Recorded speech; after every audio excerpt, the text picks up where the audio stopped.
El reino fungi es la clasificación donde se agrupan los hongos. En este se incluyen organismos como las levaduras del pan y la cerveza, los tizones, los mohos de las frutas y los champiñones, muchos de ellos con formas y funciones que nos son familiares como seres humanos. Se trata de un grupo muy numeroso de organismos. Inicialmente se pensaba que en este había más de 100.000 especies, y hoy en día supera el 1.500.000. Con lo que los hongos, al menos respecto al número de especies, representan el segundo grupo más grande después del de los insectos. Es importante destacar que los miembros de este reino comprenden más del 90% de la biomasa terrestre, sumada por los organismos procariotas e invertebrados, lo que los hace el grupo de organismos más abundantes sobre la Tierra en términos de biomasa del suelo. Así, los hongos están ampliamente distribuidos en la biosfera. Pueden encontrarse hongos en los hielos antárticos, en las playas y los bosques tropicales, en los paisajes nórdicos y en latitudes medias. Viven en el suelo, en el agua, en la superficie de montañas rocosas e incluso en agua de mar. Pueden ser parásitos de plantas, de peces, de insectos y de grandes animales vertebrados como los mamíferos, es decir, en todos los organismos vivos. Características del reino fungi.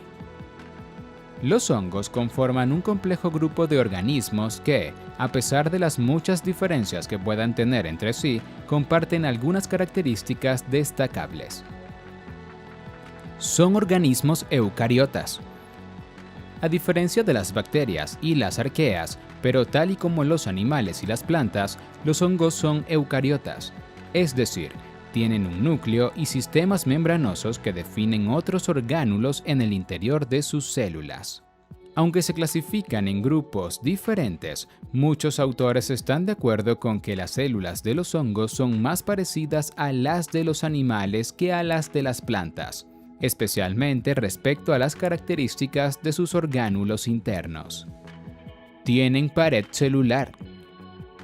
La razón por la cual los hongos se clasificaban junto con las plantas tiene que ver con el hecho de que sus células, aunque no poseen clorofila, están rodeadas por una pared que las protege, así como las células vegetales. Sin embargo, las diferencias en la composición de esta pared son las que los separan del grupo de las plantas. Las plantas tienen paredes celulares formadas por un compuesto químico llamado celulosa, y los hongos tienen paredes celulares formadas por otro compuesto diferente conocido como quitina.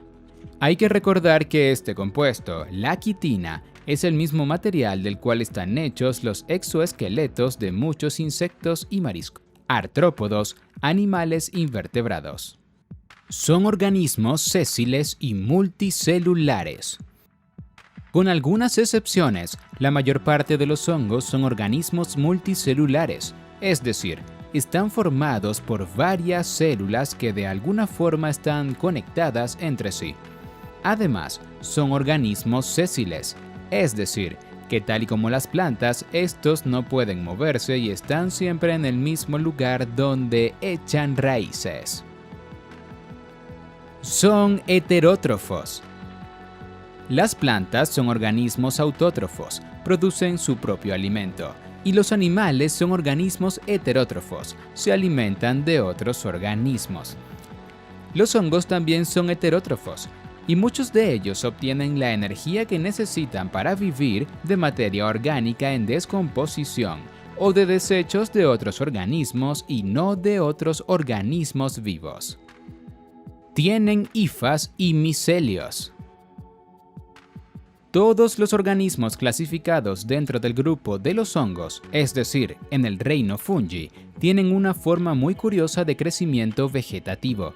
Crecen a partir de los extremos de unos filamentos llamados hifas, las cuales pueden agruparse para formar un cuerpo conocido como micelio. Los micelios son, por tanto, las estructuras que se encargan de absorber la materia orgánica, el alimento que ha sido digerido externamente, desde el medio que los rodea. Las hifas que forman estos micelios se asemejan a unas hebras filamentosas. Las mismas están compuestas por tiras de células que están en contacto entre sí de una forma tal que los nutrientes absorbidos pueden fluir de una hacia otra sin muchos obstáculos. El micelio de un hongo, dependiendo de la especie, le permite crecer bien sea sobre el suelo, en el agua, sobre tejidos en descomposición, sobre tejidos vivos, etc. Clasificación.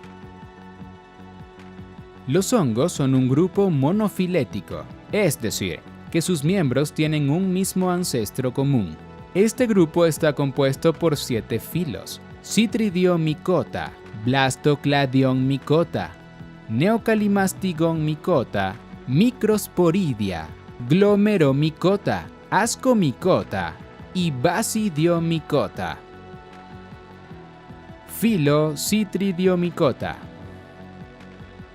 En este filo se agrupan organismos saprófitos y parásitos que pueden, además, ser unicelulares o filamentosos.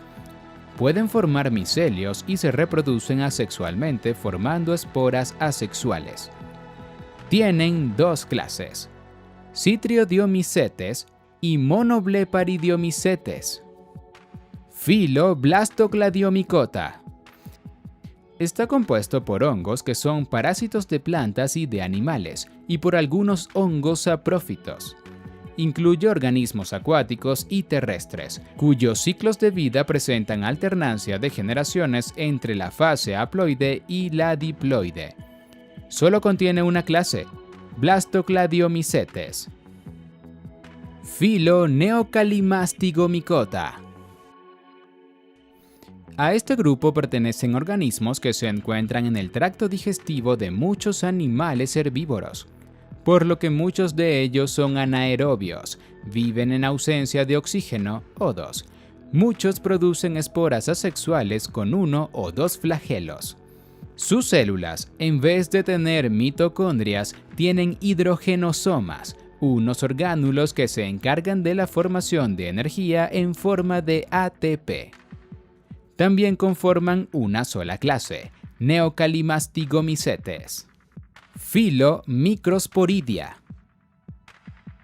En este filo se incluyen hongos parásitos de animales y de organismos protistas. Ya que las relaciones filogenéticas de este grupo no han sido completamente esclarecidas, este filo no está subdividido en clases. Filo Glomeromycota.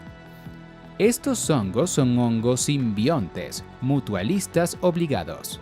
Las especies pertenecientes a este filo se asocian con las raíces de muchas plantas y establecen relaciones simbióticas con ellas. Se dividen en 3 clases: Archaeosporomycetes, Glomeromycetes y Paraglomeromycetes, y en 4 subfilos: Mucoromycotina, Entomophthoromycotina, Zoophagomicotina, Quixelonmycotina. Filo Ascomycota. También conocidos como los hongos de saco, los organismos pertenecientes a este filo pueden ser simbiontes en líquenes. Pueden ser parásitos o saprófitos vegetales o animales, y pueden ser unicelulares o filamentosos. Se reproducen asexualmente por fisión, gemación, fragmentación o por esporas. Su reproducción sexual ocurre por medio de meiosporas formadas en unos sacos llamados ascos, los cuales pueden ensamblarse en estructuras o cuerpos, cerrados o abiertos, llamados ascocarpos. A este grupo pertenecen algunos hongos de copa, hongos de silla y trufas.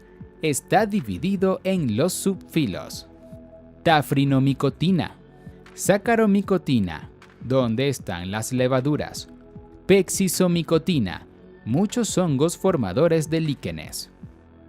Filio Basidiomycota. Estos hongos también tienen distintas formas de vida y muchos de estos son hongos filamentosos y pueden producir 2 tipos de micelios, uno de células uninucleadas con un solo núcleo y otros con células dicarióticas con 2 núcleos. Se reproducen asexualmente por fragmentación o esporulación. Su reproducción sexual puede darse por fusión de hifas o por fusión de dos estructuras reproductivas, una masculina y otra femenina. Es uno de los grupos más grandes e incluye a los hongos que contienen las rollas, los tizones, los hongos gelatinosos, los champiñones, los hongos globulares, los hongos apestosos y los hongos nido de pájaro, etc. Este filo se subdivide en otros 3 subfilos: Pusiniomicotina, Ustilaginomicotina, Agaricomycotina. Reproducción en el reino fungi. La forma en la que se reproducen los hongos es considerablemente variable y depende mucho de cada especie que se considere. Algunos pueden reproducirse formando nuevas colonias a partir de fragmentos de sus hifas y otros, en cambio, son capaces de producir cuerpos fructíferos, como los champiñones o las setas, que forman esporas. Para entenderlo mejor, tengamos en mente que en el reino fungi existe tanto la reproducción asexual como la reproducción sexual. Reproducción asexual en el reino fungi. En los hongos podríamos hablar de una reproducción sexual simple y otra un poco más compleja. La reproducción asexual más simple tiene que ver con procesos de fisión, gemación y fragmentación. La fragmentación ocurre en algunos grupos y tiene que ver, como comentamos, con la multiplicación de colonias a partir de fragmentos de las hifas que forman sus micelios. La gemación es otra forma de reproducción asexual a través de la cual en una célula surge una especie de papila que se agranda y después se separa, formando una entidad independiente, pero idéntica, es decir, un clon. La fisión es característica de algunos hongos unicelulares, como ciertas levaduras, por ejemplo. Consiste en la formación de una célula nueva a partir de otra que se divide a la mitad. Otras formas de reproducción asexual más complejas implican la formación de esporas asexuales, es decir, esporas que han sido formadas por divisiones mitóticas o meióticas, por mitosis o meiosis respectivamente, y no por la fusión de dos células o gametos sexuales. Se dice que son más complejas porque los hongos que forman estas esporas, móviles o inmóviles, generalmente desarrollan unas estructuras más elaboradas para ello. Reproducción sexual en el reino fungi. Casi todas las especies que se enmarcan en este reino pueden reproducirse sexualmente. Una diferencia importante de la reproducción sexual de los hongos respecto a la de otros organismos es que la membrana nuclear de sus células permanece intacta a lo largo del proceso. En los demás organismos se disuelve y vuelve a formarse. Plasmogamia, cariogamia y meiosis. En los hongos, la reproducción sexual ocurre en 3 eventos secuenciales. Inicialmente, los cromosomas diploides 2N son separados en 2 células hijas, formando un estadio haploide, N. La plasmogamia consiste, entonces, en la fusión de 2 protoplastos que contienen núcleos compatibles. Denominamos protoplasto a todo lo que está contenido en el interior de la pared celular, membrana plasmática y citosol con todos sus orgánulos. Esta fase produce una célula con 2 núcleos haploides que no se han fusionado, evento que ocurre posteriormente y que se conoce como cariogamia.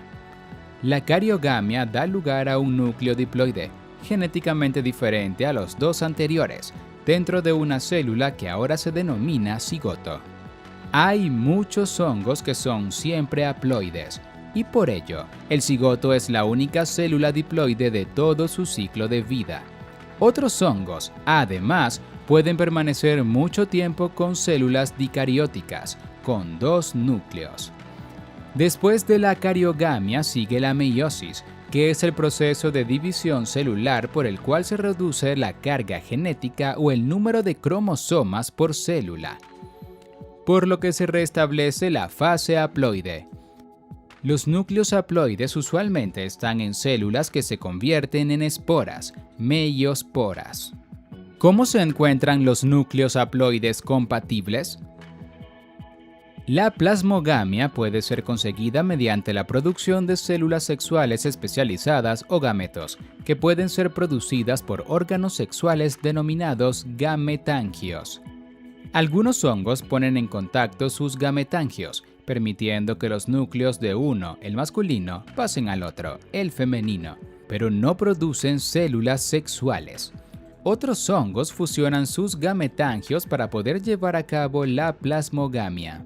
Los hongos más avanzados, por otra parte, no producen gametangios, sino que las hifas vegetativas ejercen funciones sexuales y se fusionan, intercambiando núcleos. Nutrición. Anteriormente mencionamos que los hongos son organismos heterótrofos. De esto se entiende que, a diferencia de las plantas, estos seres vivos son incapaces de sintetizar su propio alimento a partir de la luz solar y el dióxido de carbono, presente en la atmósfera. La fuente preferida de energía y carbono de los hongos son los carbohidratos, aunque obtienen nitrógeno a partir de la degradación de proteínas, y los hongos son capaces de absorber y metabolizar distintos carbohidratos solubles, entre ellos glucosa, silosa, fructosa, sacarosa, etc. Además, otros carbohidratos insolubles más complejos como la celulosa y la hemicelulosa, la lignina o el almidón también pueden ser descompuestos por la batería de enzimas digestivas que los hongos pueden producir. Como organismos heterótrofos, los hongos pueden clasificarse de acuerdo con la forma que tienen para alimentarse. Algunos son saprófitos o descomponedores.